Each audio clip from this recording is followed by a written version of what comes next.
നമുക്കൊരു നിലപാടെന്ന് പറയുന്ന ഒരു സാധനം വേണം. അതായത് വീക്കെൻഡ് എപ്പിസോഡിൽ ലാലേട്ടൻ വന്ന് പലതും പറയും. അദ്ദേഹം പല കാര്യങ്ങളും ചൂണ്ടിക്കാണിക്കും. അപ്പോൾ ലാലേട്ടൻ ആരെയാണോ സപ്പോർട്ട് ചെയ്യുന്നത് ആ ആളുടെ കൂടെ നമുക്കിനി അങ്ങോട്ട് നിൽക്കാം. ലാലേട്ടൻ എതിർക്കുകയാണെങ്കിൽ ആ ആളുടെ അടുത്തേക്ക് നമ്മൾ ഇനി അങ്ങോട്ട് പോവില്ല.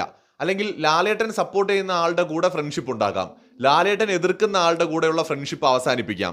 ഈ തരത്തിൽ ഗെയിം കളിക്കുന്നവർക്ക് സ്വന്തമായ ഒരു വ്യക്തിത്വം ആ ഒരു ഗെയിമിൽ ഇല്ല എന്നാണ് നമുക്ക് മനസ്സിലാക്കാൻ കഴിയുന്നത്. ശൈത്യയുടെ കാര്യം തന്നെ എടുക്കാം. ശൈത്യ ഇന്നലെ വരെ അനുമോളുടെ കൂടെ ഒട്ടി നടന്ന ശൈത്യ ഇന്നു മുതൽ അനുമോള് വിളിച്ചിട്ട് പോലും അടുത്ത് പോയി ഇരിക്കുന്നില്ല എന്നുള്ളതാണ്. അതായത് അനുമോള് സോഫയിൽ ഇരുന്നുകൊണ്ട് ശൈത്യയെ വിളിക്കുന്നുണ്ട്.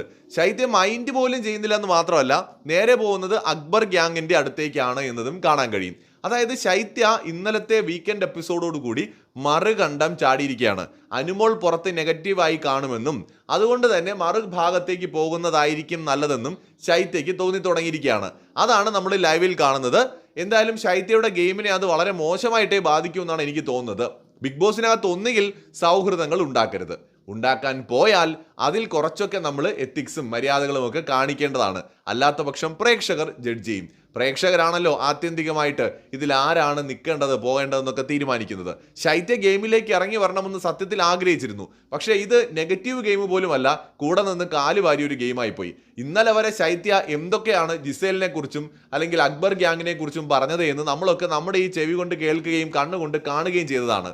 ആ ശൈത്യ പെട്ടെന്നൊരു ദിവസം നല്ല പിള്ളയായിട്ട് മാറി അനുമോൾക്കെതിരായി മാറുമ്പോൾ അതെങ്ങനെയാണ് കാണുന്നവർക്ക് ഉൾക്കൊള്ളാൻ പറ്റുക? അതൊരു ഗെയിം സ്ട്രാറ്റജി പോലുമല്ല, കൂടെ നിന്ന് നൈസായി തേക്കുന്ന പരിപാടിയാണ്.